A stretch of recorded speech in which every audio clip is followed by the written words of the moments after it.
اللہ جل وعلا کی حمد و ثنا کے بعد رسول رحمت شفیع معظم نبی محتشم حضور ختم المرتبت صلی اللہ علیہ وآلہ وسلم کے حضور ناز میں اپنی عقیدتوں، ارادتوں اور محبتوں کا خراج پیش کرنے کے بعد واجب الاحترام ذوی الاحتشام عالی مرتبت سامعین و حاضرین،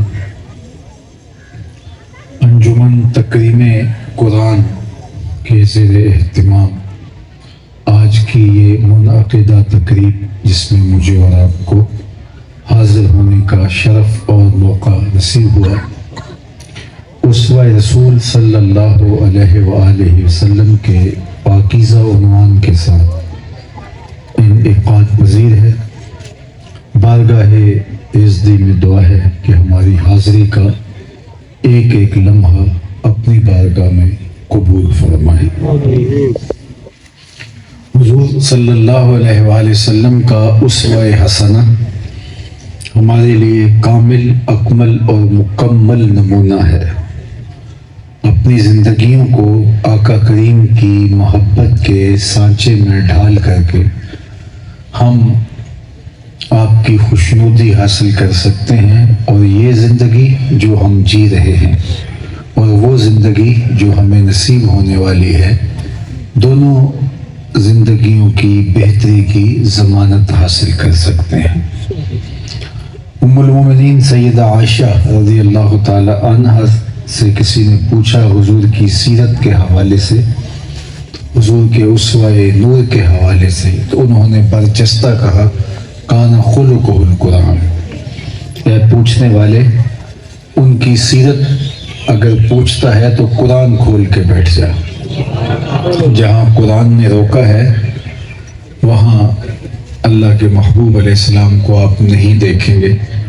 جن امور کے بجا لانے کا حکم قرآن نے دیا وہاں حضور کو عمل پیرا دیکھیں گے۔ اسوہ رسول کانفرنس کے انعقاد کا مقصد بھی یہی ہے کہ ہم اپنے آقا و مولا حضور ختم المرتبت صلی اللہ علیہ وآلہ وسلم کی سیرت سیکھیں۔ آپ نے زندگی کیسے گزاری اور ہمیں کس طرح زندگی گزارنے کا حکم ارشاد فرمایا۔ ام المومنین حضرت سیدہ خدیجہ الکبریٰ رضی اللہ تعالی عنہا حضور علیہ السلام کی سیرت کے جلی عنوان بیان کرتی ہیں۔ جب پہلی وحی حضور کے قلب اطہر پہ اتری تو آپ جانتے ہیں قرآن تو پہاڑوں پہ بھی اترے تو وہ بھی ریزہ ریزہ ہو جائے، یہ تو حضور کا قلب اطہر تھا جو سہار گیا۔ تو ایک کیفیت تھی جو حضور نے محسوس کی اور اس سے آپ کے بدن پر سردی کا احساس ہوا، تو فرمایا یا خدیجہ زملونی، مجھے چادر اڑا دو۔ تو انہوں نے حضور کے کندھوں پہ اپنی شال رکھ دی اور پھر کہا کلا واللہ لا یخزیک اللہ ابدا انک لتصل الرحم وتحمل الکلہ وتکسب المعدوم وتقری الضیف وتصدق الحدیث وتعین علی نوائب الحق۔ آپ کا رب آپ کو کبھی بھی پریشان نہیں ہونے دے گا، اس لیے کہ آپ صلہ رحمی کرتے ہیں، رشتہ داروں کے ساتھ سلوک اچھا کرتے ہیں۔ یہ حضور کی سیرت کے نمایاں وصف ہیں جو ام المومنین بیان کر رہی ہیں۔ انک لتصل الرحم، آپ صلہ رحمی کرتے ہیں، رشتہ داروں کے ساتھ سلوک اچھا کرتے ہیں، رشتہ داروں کے تلخ، کھردرے اور نامناسب رویے کے باوجود ان کے ساتھ اچھا سلوک کرنے کی ہمارے دین نے تلقین کی ہے۔ اگر کوئی ہمارے ساتھ اچھا سلوک نہیں کرتا اور ہم بھی یہ طے کر لیں کہ ہم بھی ایسے ہی پیش آئیں گے تو معاشرے میں شر و فساد پھیل جائے گا۔ ہمیں یہ بتایا گیا کہ معاشرے میں اگر کوئی ٹیڑھا شخص ہے، رشتہ داروں میں کوئی نامناسب فرد ہے تو اس کو برداشت کریں۔ زیادہ سے زیادہ یہ ہے کہ اگر کسی کی شر بہت زیادہ ہے تو آپ کنارہ کشی کر سکتے ہیں، لیکن آپ قطع رحمی نہیں کریں گے، بس تھوڑا سا آپ پورا رہیں اور مناسب فاصلہ رکھ لیں۔ باقی رویے آپ کے اچھے ہونے چاہیے رشتہ داروں کے ساتھ۔ اللہ کے محبوب علیہ السلام کے رشتہ داروں نے آپ کے ساتھ جو سلوک کیا وہ کسی سے مخفی نہیں ہے۔ اوجریاں ڈالیں اور اپنے کوڑے لا کے حضور کے گھر کے سامنے پھینکتے رہے۔ حضور جن راہوں سے گزرنا ہوتا ان راہوں میں کانٹے بکھیر دیے جاتے، گڑھے کھود دیے جاتے، لیکن اللہ کے محبوب علیہ السلام جب فاتح بن کے مکہ المکرمہ میں آئے تو یہ سارے تھر تھر کانپ رہے تھے، اور ان کا خیال تھا کہ گردنیں اتریں گی، اور اگر بڑی بھی رعایت ملی تو شہر بدر تو ضرور کیے جائیں گے۔ لیکن آقا کریم نے تشریف لاتے ہی فرمایا، بتاؤ میں تمہارے ساتھ کیا سلوک کروں؟ تو انہوں نے کہا، آپ کریم باپ کے کریم بیٹے ہیں، ہم آپ سے خیر کی توقع رکھتے ہیں۔ تو فرمایا، آج میں تمہیں وہی کہوں گا جو میرے بھائی یوسف علیہ السلام نے اپنے بھائیوں سے کہا تھا، لا تثریب علیکم اليوم، آج تمہارے اوپر کوئی مواخذہ نہیں ہے، اذهبوا انتم الطلقاء، جاؤ تم سب آزاد ہو۔ حضور کا کرم دیکھ کر کے ان کی آنکھیں کھلی کی کھلی رہ گئی کہ ہم نے کیا سلوک کیا تھا اور آپ کا ہمارے ساتھ رویہ کیا ہے۔ یہ چیز صرف بیان کرنے کے لیے اور سن کر سبحان اللہ کہنے کے لیے نہیں، یہ عملی طور پہ اپنی زندگی میں اتارنے کے لیے۔ رشتہ دار جو تلخ رویے رکھتے ہیں، بعض اوقات بعض لوگوں کے رشتہ دار تو ناک میں دم کر کے رکھ دیتے ہیں، لیکن اس کے باوجود ان کے ان سخت، نامناسب، تلخ، کھردرے رویوں کے باوجود ان کے ساتھ حسن سلوک کرتے ہیں۔ اللہ کے محبوب علیہ السلام نے فرمایا، سل من قطعک واعط من حرمک واعف عن من ظلمک، جو تجھ سے تعلق توڑے تو اس سے تعلق جوڑ، جو تجھے محروم رکھے تو اس کی جھولیاں بھر دے، جو تیرے سے زیادتی کرے تو اسے معاف کر دے۔ یہ مشکل ہے، آسان نہیں ہے۔ میں آپ سے پوچھتا ہوں، سب سے مشکل صدقہ کون سا ہے اور سب سے بہتر صدقہ کون سا ہے؟ تو فرمایا گیا کہ بہتر صدقہ وہ ہے جو ناراض رشتہ دار کو دیا جائے۔ جو رشتہ دار ہمیشہ آپ کی برائی کرتا ہے، آپ کو نیچا دکھانے کے چکر میں رہتا ہے، آپ کو اذیت پہنچاتا ہے، کسی وجہ سے وہ پھنس گیا، تو نفس تو کبھی نہیں چاہتا کہ اب اس کی مدد کی جائے۔ نفس تو یہ کہتا ہے کہ سانپ کا سر پاؤں تلے آیا ہے، کچل دیا جائے، لیکن ہمارا دین کہتا ہے کہ تمہارا بہترین صدقہ اس کی مدد کرنا ہے، اس لیے کہ اس میں تمہارا نفس شامل نہیں ہوگا۔ دوسری بات، وَتَحْمِلُ الْكَلَّ، جس کا کوئی بوجھ اٹھانے والا نہیں اس کا حضور بوجھ اٹھاتے ہیں۔ وَتَقْسِبُ الْمَعْدُومِ، اور جس کا کوئی کمائی کرنے والا نہیں اس کے لیے حضور کمائی کرتے ہیں۔ اپنے لیے تو سارے جیتے ہیں، کمال اوروں کے لیے جینا ہے۔ آپ نے درختوں کو دیکھا ہوگا، انہوں نے اپنا پھل کبھی خود نہیں کھایا، اپنی چھاؤں میں کبھی خود نہیں بیٹھے، خود دھوپ میں جلستے ہیں لیکن سائے میں بیٹھنے والوں کو ٹھنڈک فراہم کرتے ہیں۔ جانور اپنا دودھ خود نہیں پیتے، وہ اوروں کے لیے دان کرتے ہیں۔ تو یہ اشرف المخلوقات اگر اوروں کے لیے نافع نہ ہو تو پھر یہ اشرف کیسے ہے؟ ایک جانور بھی اوروں کو دان کرتا ہے، ایک درخت بھی اوروں پر دان کرتا ہے، اور ایک حضرت انسان خود غرض ہو جائے تو پھر وہ انسان کاہے کا ہے؟ لوگوں کے لیے نافع بنے، اور یہ حضور کی سیرت کے نمایاں پہلو ہیں۔ وَتَحْمِلُ الْكَلَّ وَتَقْسِبُ الْمَعْدُومِ، جس کا کوئی کمائی کرنے والا نہیں حضور اس کے لیے کمائی کرتے تھے، جس کا کوئی بوجھ اٹھانے والا نہیں حضور اس کا بوجھ اٹھاتے تھے۔ وَتَقْرِ الضَّيْفَ، چوتھا وصف حضور کا، مہمانوں کے ساتھ اچھا سلوک کرنا، مہمان نوازی کرنا، ان کو کھانا کھلانا۔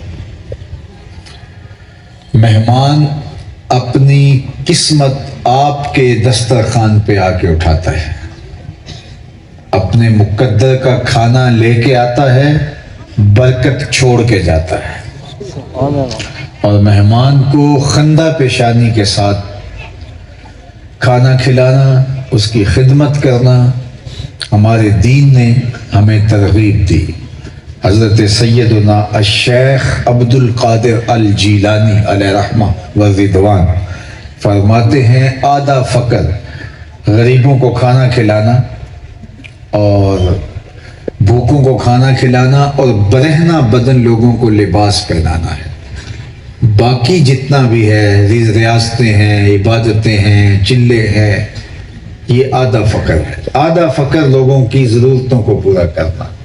بابا بھولے شاہ نے کہا تھا اٹ کھڑک کے دکڑ بجے تتا ہوئے چولہا، آن فقیر کھا کھا جاون راضی ہوئے بلا۔ اچھا لگتا ہے کہ آپ کے دسترخوان سے کوئی لقمہ اٹھائے، کسی کو آسودگی ملے، کسی کے کام و دہن کی تسکین ہو۔ تو یہ حضور کی سیرت کا جلی عنوان ہے جو ام المومنین نے بیان کیا۔ پانچواں عنوان وتصدق الحدیث، آپ ہمیشہ سچ بولتے ہیں۔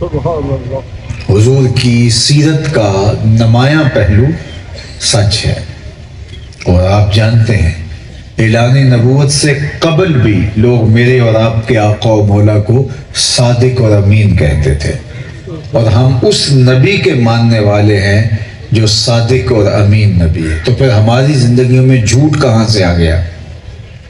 ہمارے دین نے تو ہمیں سچ بولنے کی تلقین کی، ہمارے آقا و مولا کی سیرت ہمارے سامنے سچائی پر مشتمل روشن ہے، پھر ہم جھوٹ کہاں سے سیکھ لیا؟ اللہ کے محبوب سے پوچھا گیا کہ مومن بزدل ہو سکتا ہے؟ کہا نہیں، مومن بہادر ہوتا ہے، لیکن ہو سکتا ہے کبھی بزدلی کر جائے، آخر بشر ہی تو ہے۔ پھر پوچھا گیا کہ مومن بخیل ہو سکتا ہے؟ کہا نہیں، مومن سخی ہوتا ہے فطرتاً، لیکن ہو سکتا ہے کبھی بخل بھی کر جائے، بشر تو ہے، کمزوری آ جاتی ہے۔ تیسرا سوال حضور سے پوچھا گیا، مومن جھوٹا ہو سکتا ہے؟ فرمایا جھوٹا نہیں ہو سکتا، یہ طے ہے کہ مومن ہو جھوٹا ہو یہ نہیں ہو سکتا۔ اور ہم کہتے ہیں جھوٹ نہ بولے تو سودا ہی نہیں بکتا۔ میں کہتے ہیں جاپان والوں کا کیسے بک جاتا ہے، وہ پوری دنیا کو بیچ رہے ہیں، سچ بول کے بیچ رہے ہیں، اور ہم نے سمجھا کہ تجارت کا جزو لا ینفک مکر ہے، فریب ہے، جھوٹ ہے۔ ہمارے دین نے ہمیں جھوٹ بولنے سے نفرت دلائی، بلکہ حدیث پاک میں آتا ہے کہ جب کوئی شخص جھوٹ بولتا ہے تو اس کے منہ سے بدبو نکلتی ہے، جو عام لوگ تو نہیں سونگھ پاتے، لیکن اللہ کے نورانی فرشتے جو رحمت لے کے آنے والے ہوتے ہیں وہ ایک میل پیچھے ہٹ جاتے ہیں، اس تعفن کی وجہ سے، اس عفونت کی وجہ سے ایک میل پیچھے ہٹ جاتے ہیں۔ جو رحمت لے کے آ رہے تھے، رحمت کی ڈلیوری دینے، رحمت کا پارسل اٹھائے آ رہے تھے ہمارے گھر میں، ہمارے حصے کی رحمت لے کے آ رہے تھے، بدبو کی وجہ سے وہ ایک میل پیچھے ہٹ کے کھڑے ہو جاتے ہیں، آگے نہیں آ پاتے، بدبو اتنی۔ اور جس گھر میں باپ بھی جھوٹ بول رہا ہو، ماں بھی جھوٹ بول رہی ہو، بیٹیاں بھی جھوٹ بول رہی ہیں، بیٹے بھی جھوٹ بول رہے ہیں، آنے والی بہویں بھی جھوٹ بول رہی ہیں، تو اس گھر سے تو بدبو کے ببوکے اٹھ رہے ہوں گے۔ اور جو رحمت لے کر آنے والے ہیں وہ تو اس گلی میں نہیں آ سکتے، وہاں بدبو اتنی پھیلی ہوئی ہے، تو وہ پیچھے کھڑے ہیں۔ پھر ہمارے گھر میں نحوست آ گئی، رحمت تو آ نہیں رہی ہمارے جھوٹ کی وجہ سے۔ ہم نے سمجھا شاید کسی نے تعویذ ڈال دیے، کسی نے بندش کر دی، کسی نے جادو کر دیا، کسی نے ٹونا کر دیا، اور ہم پھر بھاگے عاملوں کے پاس۔ وہ تو ٹھیا لگا کے بیٹھا اسی کام کے لیے تھا، وہ تو انتظار کر رہا تھا کوئی گاہک آئے۔ اس نے کہا تم تو وقت پہ آ گئے ہو، ورنہ یہ تعویذ چل جانے تھے اور تمہارا ککھ نہیں رہنا تھا۔ اب تمہیں اتنے اتوار آنا پڑے گا، اتنے منگل آنا پڑے گا، اتنے بدھ آنا پڑے گا، جو اس نے رکھا ہوا ہے وقت۔ اور پھر لوگوں کا ہجوم بننے لگا، اور وہ جس کو وضو بھی صحیح طرح سے کرنے نہیں آتا اس کے ڈیرے پہ میلہ لگا ہوا ہے، اور جو لوگ جا کے نذرانہ دے رہے ہیں اور اس سے اپنی مصیبت کا علاج کروا رہے ہیں، لیکن علاج پھر بھی نہیں ہو پا رہا۔ اصل کیا ہے؟ جھوٹ کی وجہ سے رحمت لانے والے فرشتے پیچھے کھڑے ہیں، آگے آ نہیں سکتے۔ یار پل ٹوٹ جائے آپ کا راستے میں تو جو بھی چیزیں لانے والے ہوں آپ کے علاقے میں تو وہ آگے نہیں آ سکتے، پیچھے لائن لگی ہوئی ہے ٹرکوں کی، لیکن آگے راستے کی بندش کی وجہ سے آگے کچھ پہنچ نہیں پا رہا۔ تو اس کا حل کیا ہے؟ حل یہ ہے کہ وہ وہاں مٹی ڈالی جائے، وہاں پل بنایا جائے، نہ یہ کہ عاملوں کے پاس بھاگ جائیں کہ ہمارے ہاں ڈلیوری نہیں آ رہی، ہمارے پاس غلہ نہیں پہنچ رہا، سبزیاں نہیں آ رہی، فروٹ نہیں آ رہا۔ اس کا علاج یہاں نہیں ہے، اس کا علاج وہاں ہے۔ جب رحمتیں روٹھ گئیں، فرشتے رحمت کے پارسل لیے ادھر کھڑے ہیں، ہمارے گھروں میں جھوٹ کی پھیلی ہوئی بدبو کی وجہ سے وہ آگے نہیں آ پاتے، اور یہ حدیث ہے۔ تو پھر ہم بھاگے عاملوں کے پاس، ہمیں تو اپنے گھروں کو جھوٹ سے پاک کر کے سچ کی خوشبو پھیلانی چاہیے تھی، وہ ہمارا سارا رکا ہوا مال ہمارے گھر میں آ جائے، ہمارے گھر میں برکتیں پھیل جائیں۔ لیکن ہم نے اپنی زندگی میں جھوٹ کو ایسے شامل کر لیا کہ اس کے بغیر گزر نہیں ہوتا۔ قدم قدم پہ جھوٹ بولنا ہم نے شعار بنا لیا۔ دنیا کے اوپر جن قوموں نے ترقی کی ہے انہوں نے سچ کے ساتھ ترقی کی ہے، اور ہم نے جھوٹ کو شعار بنا لیا۔ ہم نے سچ کے ساتھ جڑنا ہے۔ اللہ کے محبوب نے ایک دن صحابہ سے فرمایا، الا انبئکم باکبر الکبائر، میں تمہیں بڑے بڑے گناہوں کی خبر نہ دوں؟ صحابہ نے عرض کی بلا حضور، کیوں نہیں ارشاد فرمائیے؟ تو آقا کریم نے فرمایا الاشراک باللہ، سب سے بڑا گناہ اللہ کے ساتھ کسی کو شریک ٹھہرانا ہے، یہ سب سے بڑا گناہ جس کی معافی نہیں ہے۔ دوسرا بڑا گناہ حقوق الوالدین، والدین کی نافرمانی کرنا، ان کی اہانت کرنا، ان کی توہین کرنا، ان کے حکم کو ٹال دینا، نہ ماننا، دوسرا بڑا گناہ ہے۔ یہ دو گناہ بیان کرنے کے بعد حضور بیٹھے تھے اور ٹیک لگائے بیٹھے تھے، وَجَلَسَ وَكَانَ مُتَّكِئًا، حضور ٹیک چھوڑ کے بیٹھ گئے اور فرمایا الا وقول الزور، سن لو تیسرا بڑا گناہ جھوٹ بولنا ہے۔ الا وقول الزور، سن لو تیسرا بڑا گناہ جھوٹ بولنا ہے۔ الا وقول الزور، سن لو جھوٹ بولنا ہے۔ حضور بار بار ارشاد فرمائے جا رہے تھے۔ صحابہ کہتے ہیں ہم آرزو کر رہے تھے کہ ہم اس اہمیت کو سمجھ گئے ہیں جو حضور ارشاد کرنا چاہتے ہیں، کاش کہ حضور سکوت اختیار فرما لے، ہم سمجھ گئے، لیکن اللہ کے محبوب بار بار فرمائے جا رہے تھے سن لو جھوٹ بولنا، جھوٹ بولنا، جھوٹ بولنا، جھوٹ بولنا، اور فرمائے جا رہے تھے۔ تو اس بات سے اندازہ کیا جا سکتا ہے کہ جھوٹ کتنا برا ہے کہ اس برائی کو بیان کرنے سے پہلے حضور نے ٹیک چھوڑی، پھر بار بار ارشاد فرما رہے ہیں۔ اور مومن سچ کے ساتھ جڑا ہوتا ہے، مومن کا جھوٹ کے ساتھ کوئی تعلق نہیں۔ ہماری زندگی کے اندر جھوٹ کیسے آ گیا؟ ہمارا پورا معاشرہ ہی جھوٹ پہ کھڑا ہے۔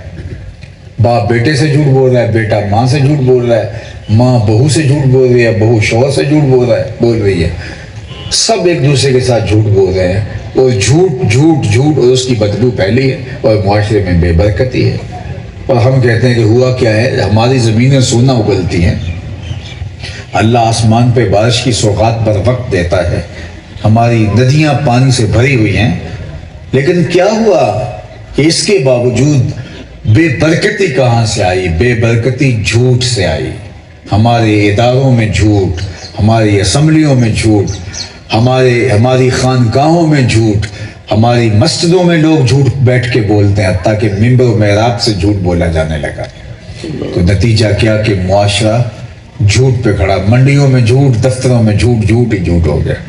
تو اللہ کے محبوب کا وصف نمایاں جو ام المومنین نے ہمارے سامنے رکھا وہ کیا تھا کہ وَتَصْدُقُ الْحَدِيث، آپ ہمیشہ سچ بولتے ہیں۔ یار سچ بولنے سے تکلیف بھی آئے تو گلے لگا لو، جھوٹ بولنے سے آپ کو کوئی ظاہراً شے مل بھی رہی ہو پھینک دو، اس لیے کہ ہمارے رب نے ہمیں سچ بولنے کا حکم دیا ہے۔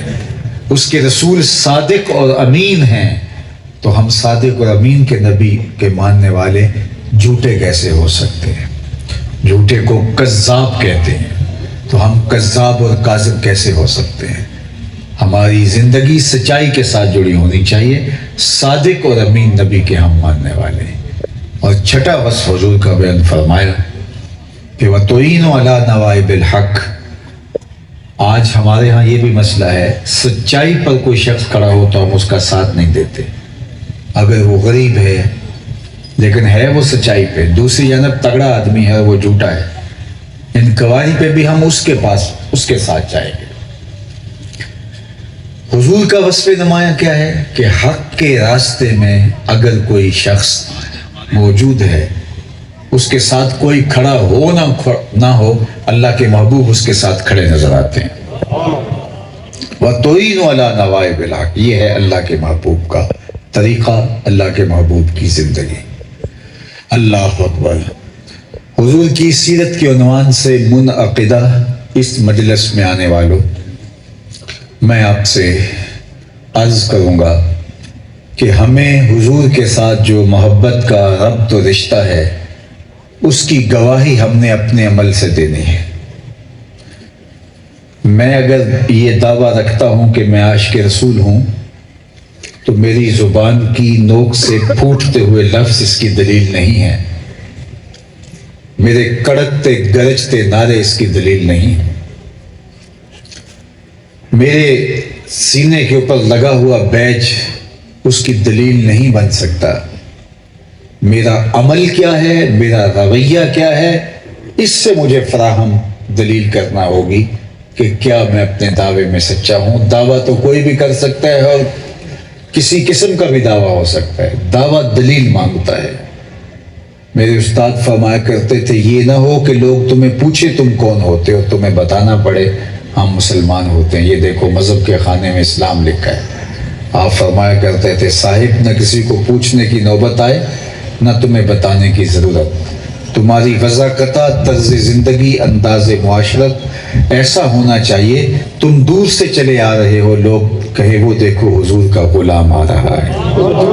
نور آنکھوں میں تو چہروں پہ اجالے ہوں گے، مصطفیٰ والوں کے انداز نرالے ہوں گے.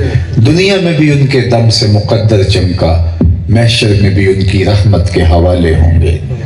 اگر ہم نے ان کی ماننا بھی پڑے گی، اگر ان کو اپنا محبوب قرار دیتے ہیں تو محبوب کی تو اطاعت کی جاتی ہے. محبوب تو ایسا بھی حکم دے دے جو نفس الامر میں بجا لانا ممکن نہ ہو، محب یہ نہیں پوچھتا یہ کیسے ہوگا، وہ کہتا ہے محبوب نے کہہ دیا یہ کر کے چھوڑوں گا. یہی کہا تھا نا کہ نہر تراش کے لاؤ پہاڑوں سے اور نہر بھی دودھ کی ہو. فرحاد نے یہ تو نہیں کہا یہ کیسے ہوگا، اس نے کلہاڑا پکڑا اور نہر کھودنے نکل پڑا کہ میں کھود کے لاؤں گا. جب میرے محبوب نے کہا ہے تو میں کھود کے لاؤں گا. یار ہمارے محبوب تو رب کے محبوب ہیں اور انہوں نے ہمیں کوئی ایسا حکم نہیں دیا جس کا بجا لانا ممکن نہ ہو.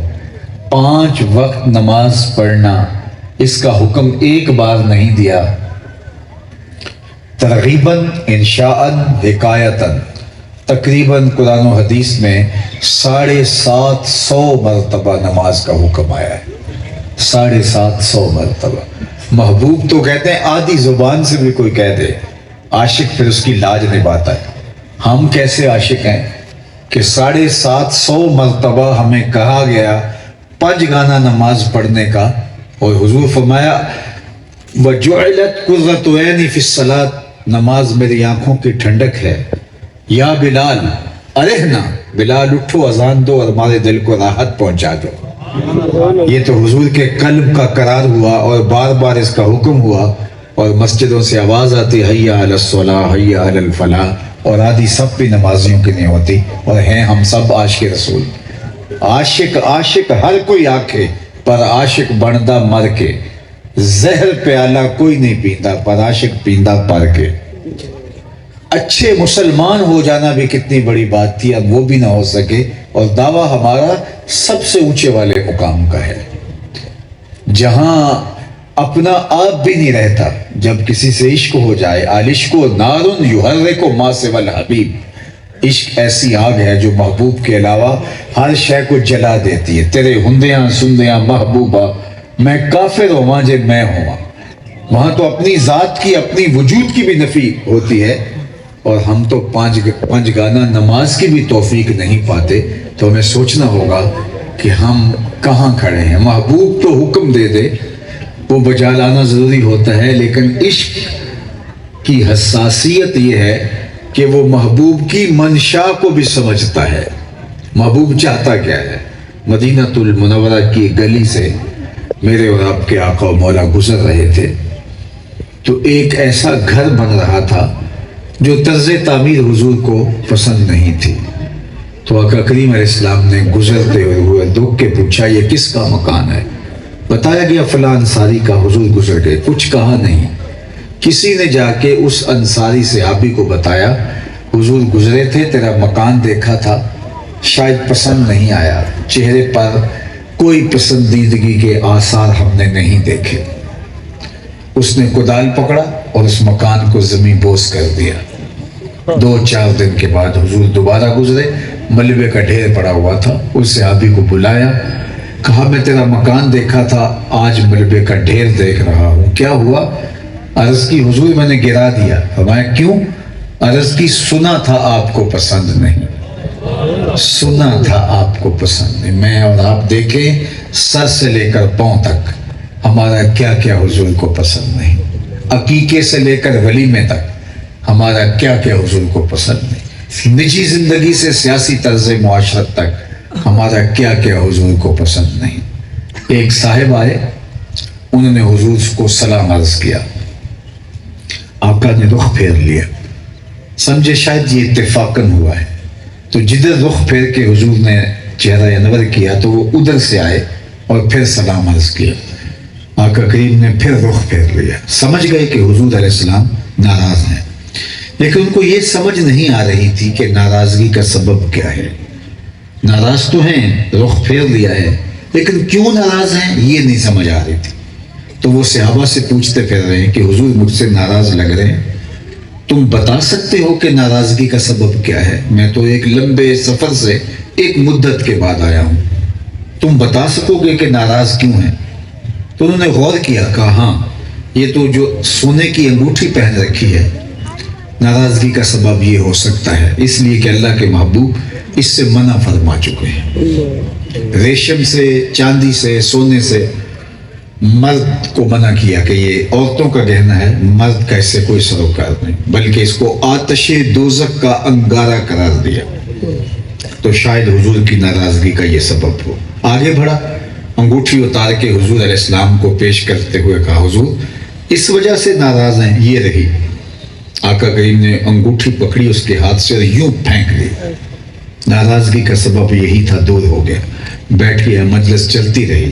حضور گفتگو ارشاد فرماتے رہے. جب گفتگو اختتام کو پہنچی، لوگ گھروں کو پلٹنے لگے تو یہ بھی واپس ہوئے. تو کسی نے اشارہ دیا کہ وہ انگوٹھی تو اٹھا لو، تم تو نہیں پہن سکتے ہو، تمہاری بیوی تو پہن سکتی ہے، قیمتی دھات ہے، اٹھا لو. تو صحابی نے کیا جواب دیا؟ سنیے اور دل کے کانوں سے سنیے. اس صحابی نے کہا واللہ لا آخذہ وقد طرحہ رسول اللہ صلی اللہ علیہ وآلہ وسلم، اللہ کی قسم میں اس انگوٹھی کو کبھی بھی نہیں اٹھاؤں گا جس کو میرے حضور نے پھینک دیا ہے. یہ سونا ہے، چاندی ہے، ہیرا ہے، لال ہے، پکراج ہے، موتی ہے، نیلم ہے، پڑا رہے، نہیں اٹھاؤں گا. جس کو میرے حضور نے پھینک دیا میں اس کو نہیں اٹھاؤں گا. میں اور آپ اس کانفرنس کے اندر آئے ہیں چند لمحوں کے لیے، اپنے اندر اتر کے دیکھیں، ہم کوئی ایسی عادت تو نہیں اٹھائے پھر رہے جس کو حضور نے پھینک دیا ہو، کوئی ایسا رویہ تو نہیں اٹھائے پھر رہے جس کو حضور نے پھینک دیا ہو، کوئی ایسی دوستی تو نہیں اٹھائے پھر رہے جس کو اللہ کے محبوب علیہ السلام نے پھینک دیا ہو، کوئی ایسا کاروبار تو نہیں اٹھائے پھر رہے جس کو آقا کریم نے پھینک دیا ہو. ہم اپنے اندر غور کریں، اترے اپنے اندر. زندگی بڑی تیزی کے ساتھ گزر رہی ہے اور ہم لمحہ لمحہ موت کی طرف بڑھ رہے ہیں. کسی غلط فہمی میں زندگی نہ گزاریں کہ ٹھیک ہے ہم نے کہہ دیا ہم مسلمان ہیں تو بس کافی ہو جائے گا. اسلام اور دین کو اختیار کرنے کا مطلب یہ ہے اپنی خواہشات اس دین کے مطابق ڈھال دی جائے.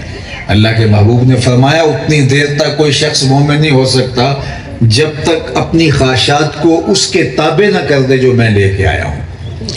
تو صرف زبان سے اقرار کر دینا کافی نہیں ہے، اپنے آپ کو اس پیارے محبوب کی سیرت کے سانچے میں، حضور علیہ الصلوۃ والسلام کے اسوہ انور کے سانچے کے اندر ڈھالنا پڑے گا، اپنے رویے کو، اپنے طرز زندگی کو، اپنے انداز معاشرت کو۔